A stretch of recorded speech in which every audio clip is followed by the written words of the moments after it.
friendship, by the fellow liking between our people, by the high level of trust and our preparedness to have a very fruitful cooperation on a whole broad range of issues.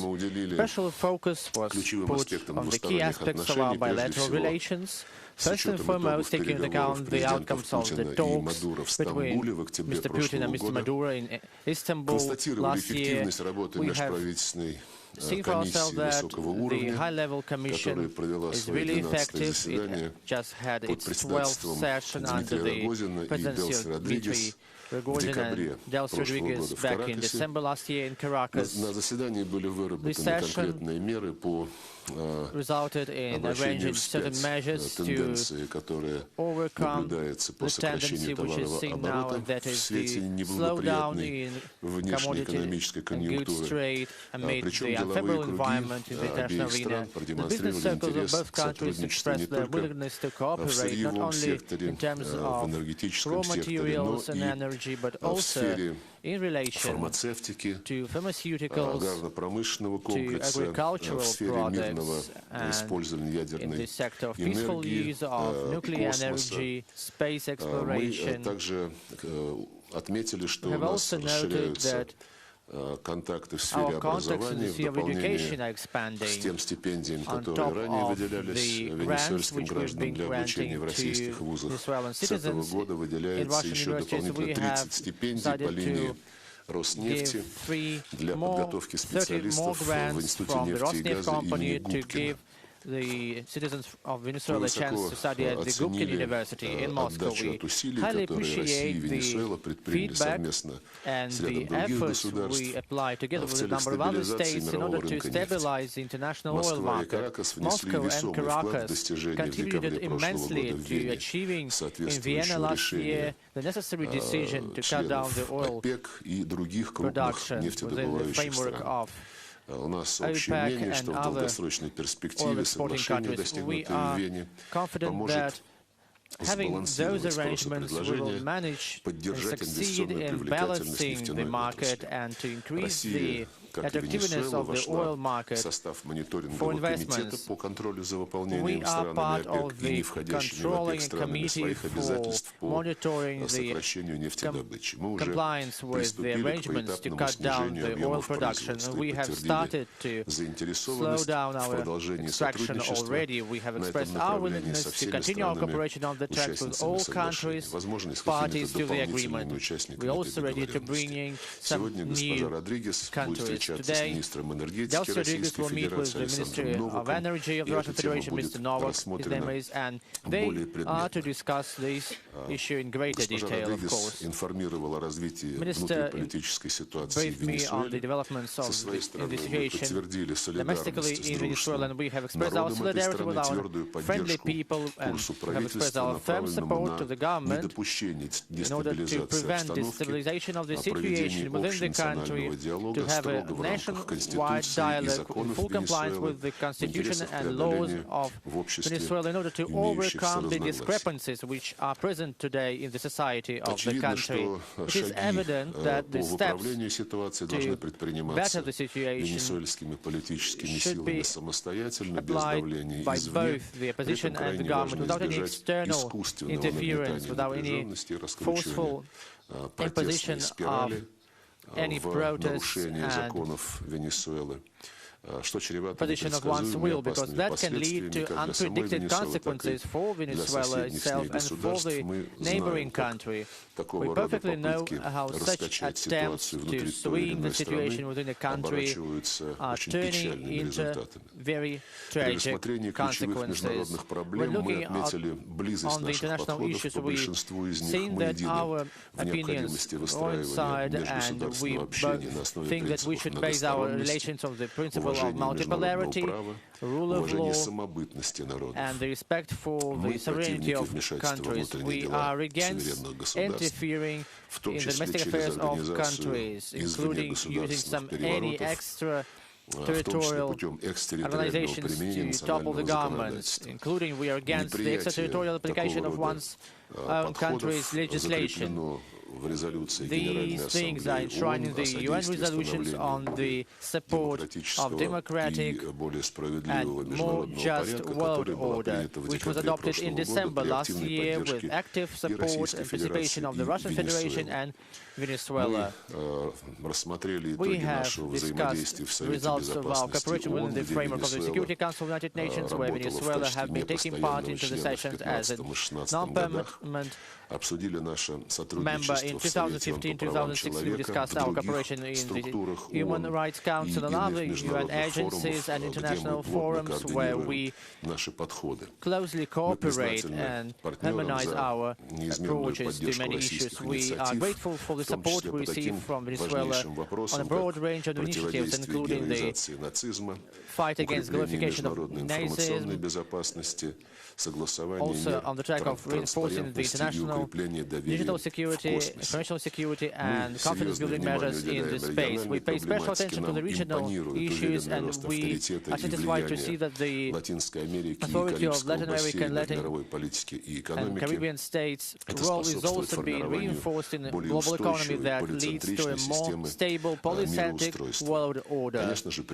We also, with certain satisfaction, see that Venezuela is playing an ever-positive role in promoting integrational processes in the region itself. We have discussed the prospects for reinforcing our cooperation within the framework of many reputable agencies, such as the Community of Latin American and Caribbean States, such as the Union of South American Nations, and the so-called ALBA organization, as well as the Southern Common Market, Mercosur. I think that the talks have been really substantial and fruitful. We discussed the whole broad of questions which are urgent as of today, which are within the agenda of the whole international community. Again, I would like to express my gratitude to my colleague, and I give her the floor. Thank you.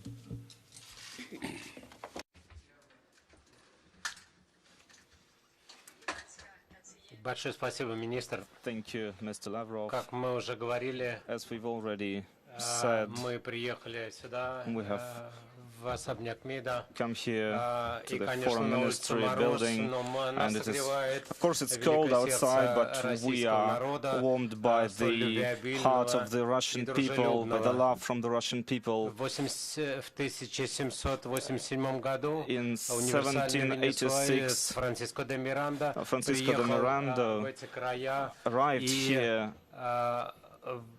and in February of '92, and later in the 2000s, Hugo Chavez came here to the Russian land as well in order to develop our cooperation in a number of areas. 100 years ago,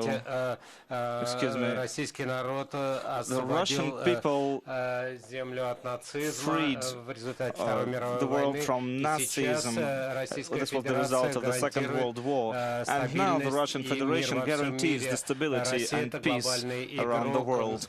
Russia is a global player in the international arena, and the president of Venezuela, Nicolas Maduro, would like to greet the leadership of the Russian Federation. And it is a great honor for me to sit side by side with Mr. Lavrov, because he is a master of diplomacy. He shows this every day in his work by protecting the politics of independence, the politics of peace for the whole world. And this is where our politics coincide with Russian politics, because we oppose any diplomacy that promotes intervention into the domestic affairs of countries. Our diplomacy is for multilateral world, for non-intervention into the domestic affairs of sovereign states. And this is where Russia and Venezuela are very much alike. We want to create a multipolar and multi-central world. And this is why this cooperation that we have within the UN helps us. I would like to thank Mr. Putin and the leadership of Russia for the support they give Venezuela. And in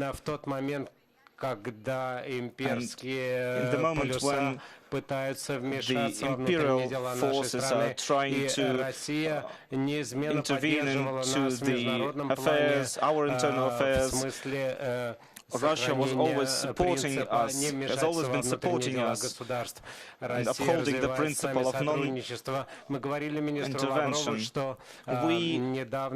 We told Mr. Lavrov that recently we had the honor to greet Vice President of Russia, Dmitry Rogozin, and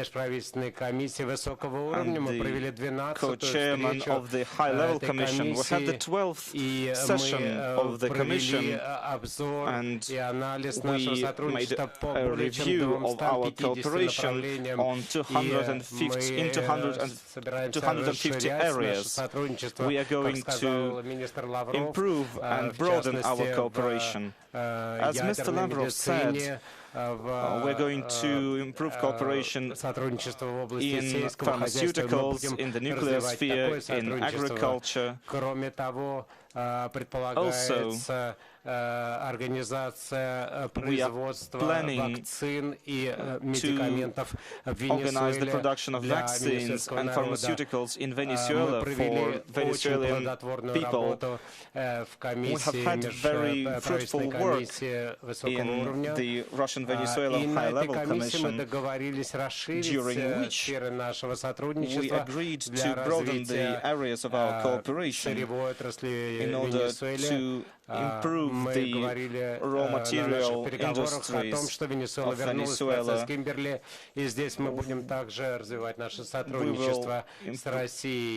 improve our cooperation with Russia. Another sphere of cooperation is tourism. Soon we will sign an agreement in this area as well. Also, we cooperate within the framework of the UN, and although the foreign policy of Russia is very important here, because Russia is a key player in the international arena, we oppose the use of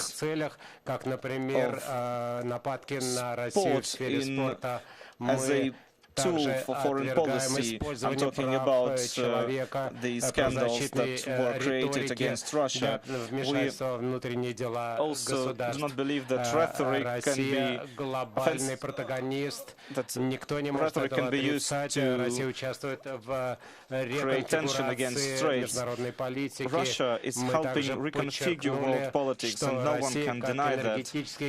We also underline that Russia, as an energy giant, during 2015 and 2016 was cooperating with us той договоренности, которую мы достигли в Вене в конце прошлого года, с тем, чтобы страны ОПЕК и не члены ОПЕК договорились о сокращении объемов добычи нефти, что повлияло на выравнивание цен на углеводороды.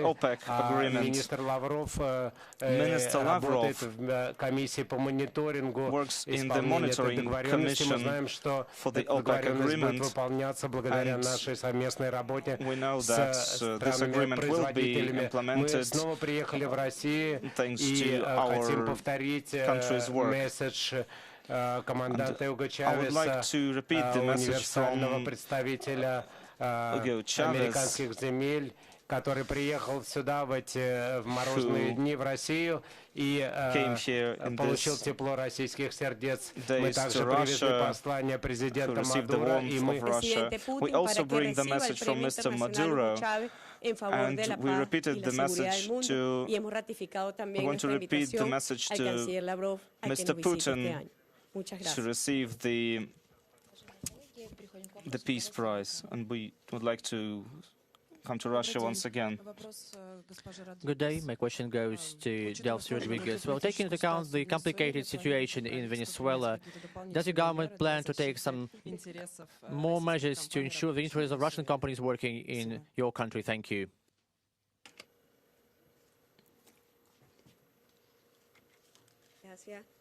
Bueno, yo primero que nada pediría tener precaución en cuanto al etiquetamiento de la situación política interna en Venezuela. Muchas veces las etiquetas están derivadas de las transnacionales de la comunicación con una agenda política muy interesada. En el caso de Venezuela, como ustedes saben, Venezuela en los últimos años ha sido víctima de formas no convencionales de atacar a nuestro país. Como bien lo ha sentado en distintas oportunidades, la Cancillería rusa habla de las revoluciones de colores. Y nosotros durante el año 2016 el pueblo venezolano sufrió agresiones en el ámbito financiero, del bloqueo financiero, en el ámbito del bloqueo comercial, de guerras psicológicas contra nuestra población, de asedio y bullying mediático contra nuestro país. Y en ese sentido yo le puedo afirmar a usted que la situación política en Venezuela interna está bajo control del Estado venezolano. Hay un jefe de Estado, hay un gobierno que está en esplendor en cuanto a la ejecución del desarrollo normativo y constitucional de nuestro país. Y en cuanto a la protección de los intereses rusos, obviamente siempre van a estar garantizados como están garantizados As for protecting the rights of Russia, these rights are always guaranteed, as well as the rights of all the countries that cooperate with our in trade and economy. I'd like to use this platform, and I would like to use Russian media to reaffirm that the situation in Venezuela, although we are a victim of aggression, even despite that, we are still under control. Please, American press. Compañera ministra, ¿qué posición tiene el gobierno venezolano? Honorable Minister, what is the position of your government towards the repeated attempts of the opposition and the parliamentary majority to put down President Maduro from the post of the president, and the external influence which is being applied to do just the same? And another question goes to Mr. Lavrov. What are the prospects for cooperating with Venezuela in 2017, especially in terms of your cooperation with CELAC, and what is your opinion on the attempt to block Venezuela's presidency in Mercosur?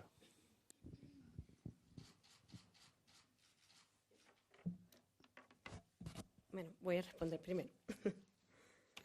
Fíjese, sobre los reiterados intentos de la oposición venezolana por derrotar al presidente Maduro, bueno, yo puedo afirmar que ha sido un total fracaso. Han intentado todas las vías violentas. En el año 2014 Venezuela sufrió la violencia terrorista y extrema en las calles, que causó la muerte de 43 venezolanos y venezolanas. Son las expresiones no democráticas para dirimir las diferencias. Sin embargo, en el año 2015 el presidente Maduro llamó a un proceso de diálogo nacional con la oposición venezolana. La oposición venezolana es muy variopinta. Called for political dialogue with the opposition. But the problem is that the opposition in Venezuela is very diverse and it's not unified. A una oposición extremista que se niega a la posibilidad de dialogar y que solamente atiende los llamados de Washington para, en el marco de la obsesión que tuvo el presidente Obama con Venezuela, arremeter contra la institucionalidad en nuestro país, derrocar el gobierno constitucional y legítimo del presidente Maduro y pretender desconocer la autoridad. Pero como dije anteriormente, esas presiones externas que han tratado de, por todas las vías, atacar a Venezuela, como había dicho, por la vía financiera. Hay un bloqueo expreso financiero de Venezuela en los mercados financieros internacionales, de bloqueos comerciales. Yo le refería al canciller Lavrov que el año pasado había contenedores de alimentos en puertos y nosotros con el dinero para pagar, pero no había corresponsal Last year, there were ships coming with goods, and we were ready to pay, but there were no banks that were ready to receive our payments for the goods. And it was the American Treasury that was taking actions against Venezuela. These are non-conventional means of attacking Venezuelan government and Venezuelan state. In 2016, Venezuela has shown an example of opposing such attempts. The Venezuelan people is striving towards democracy, and we prefer peaceful means of this fight, and that is why all the attempts to overthrow the legitimate government will fail. Just a couple of words. I would like to express my opinion on what was just said by Delcy.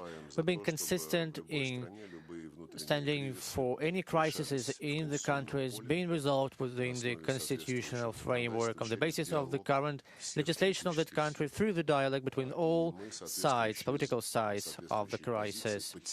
So we have reaffirmed in several statements from our ministry twice in January this year, we expressed just the same position. We have highlighted the fact that the international community should not interfere in internal processes, but it should rather render support to organize such a dialogue within the constitutional framework. And in relation to Venezuela, that was done with the help of UNASUR and the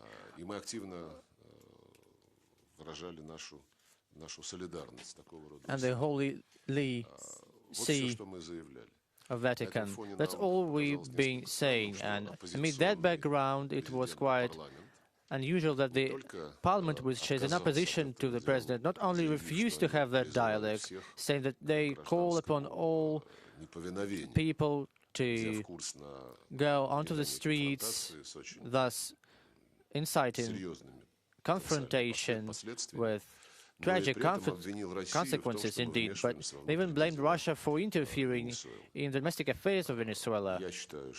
I personally think that that is quite an example in itself.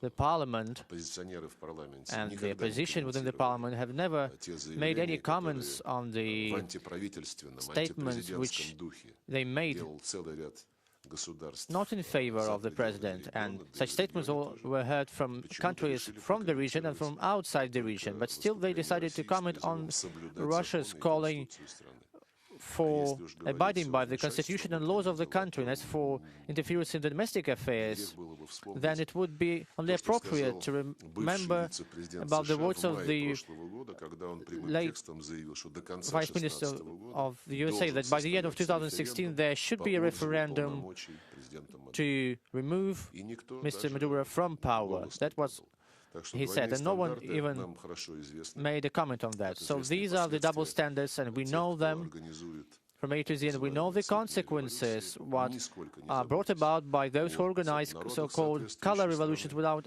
any care about the people of those countries, only caring about one's political goals. As for cooperation between Russia and the so-called FELAC, the Community of Latin American and Caribbean States, from the very moment when this universal Latin American mechanism was created, we've been supporting it, and we do see the tendency towards the formation of a polycentric, a more stable and more democratic world order. And we have established contact with the colleagues from FELAC, and they've came to us many times. The last meeting was in Sochi in November last year, where the ministers of the Russian Federation and of the countries of FELAC approved the roadmap for cooperation within the framework of the mechanism, partnership mechanism. The roadmap is quite comprehensive, as I think, and it ensures very stable and consecutive development of our dialogue, which I'm sure will help us not only to discuss opinions, but also to take into account our position when coordinating our steps in the international arena. At the same time, we've been developing our cooperation with other integrational structures in Latin America and the Caribbean, including Mercosur, including ALBA, and CARICOM, and the Andean community. As for the presidency of Venezuela in Mercosur, well, I don't want to go into many details, as Mercosur is an organization to which we are not a part to, but there is a principle that each and every organization has its own list of procedures which should be observed, and no one should politicize these procedures in any way.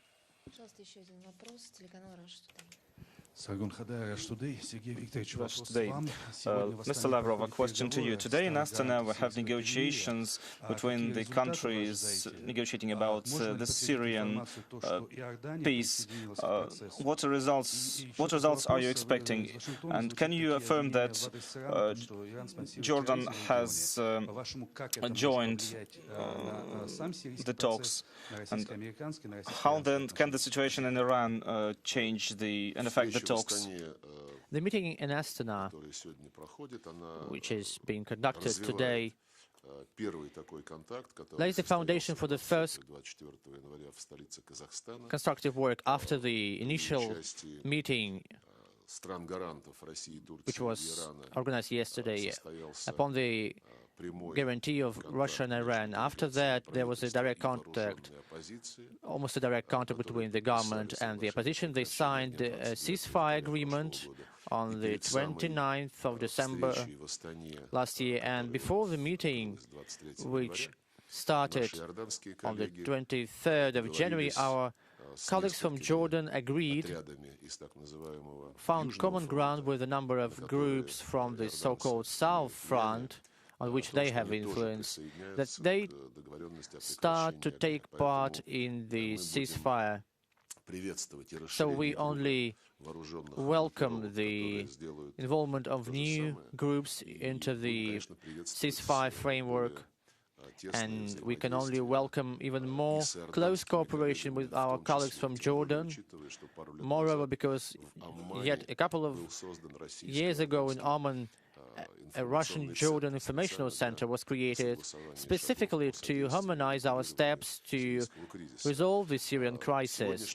And today's meeting in Astana is devoted first and foremost to the very part of the arrangements which lay down the functioning of the joint task force of the guarantor countries, which is meant to monitor the compliance with the ceasefire regime on the part of all the sides. These are the military, diplomats. They are discussing how to harmonize that kind of mechanism. They also are to speak about the preparations for the next step, and that is the participation of the government and the armed opposition groups in the formation of delegations for political talks, including the talks on the drafting a constitution for further discussion between all political parties within the country. This way, promoting the inclusive inner Syrian process, which should result into the arrangement, Syrian-owned arrangement for the resolution of the crisis. We suggested a draft constitution that was not imposition of our will, it just was another attempt to galvanize the parties to work more actively. That was also done during our meetings in Vienna, and we see that our initiative, our preparedness to work, have already given certain impetus to the work within the opposition circles and the government circles, and what concerns the drafting of the new resolution, new constitution. So we'll see what the results will be of the meeting in Astana and what the results will be of the special task force. And as for Iran, Вы знаете, я оставляю на совесть аналитиков I leave it to the conscience of some mass media to interpret as they like what can be heard from the new administration of the United States. Yes, we heard certain criticism towards Iran, but what I hear is the following thing. Donald Trump has stated many times during his electoral campaign and after the election and when he already became president that the most challenging problem is the problem of international terrorism, and that is the so-called Islamic State, ISIS. And if that is really so, and we share that goal to fight terrorism as the majority of the countries of the world share it too, we should understand that Iran has never been in any contact with Jabhat al-Nusra, ISIS, or any other structure which is affiliated with the above-mentioned terrorist organization, which is included in the appropriate list of terrorist organizations compiled by the United Nations. Moreover, Iran, by the means of helping armed groups in Syria upon the request of the legitimate Syrian government, is making its own contribution into the fight against ISIS. And for quite a time, we've been saying, and Mr. Putin said it back at the last session of the United Nations in 2015, that we should create a truly universal broad front to fight terrorism. Under the same umbrella, we can coordinate our actions, and all those who see ISIS an existential danger to the world should unite their efforts. And I'm truly convinced that if we can objectively start working on the participants to that kind of work, then Iran should be part of the process for sure. I think that we should start the dialogue on that. We should organize closer contacts, and we should see the facts, see assessments. And among the facts, I can present one. There is an international task force, and Russia and the USA and Iran and some other countries are also part of it. It's called FATF, which is the task force to fight money laundering and terrorist financing. And Iran regularly creates assessment reports on the work of that organization, and we've just seen the report on how Iran implements its obligations under its commitments within the FATF, and I've seen no criticism towards Iran in terms of their work against money laundering and terrorist financing. It was proved that Iran does all it can to resolve the problems of that kind in the country. So we should be more concentrated on the practical work. Yes, certainly sometimes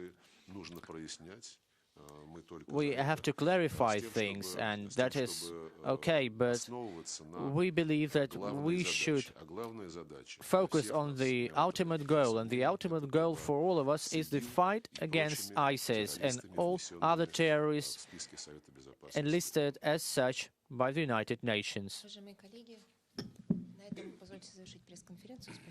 And we conclude our press conference. Thank you.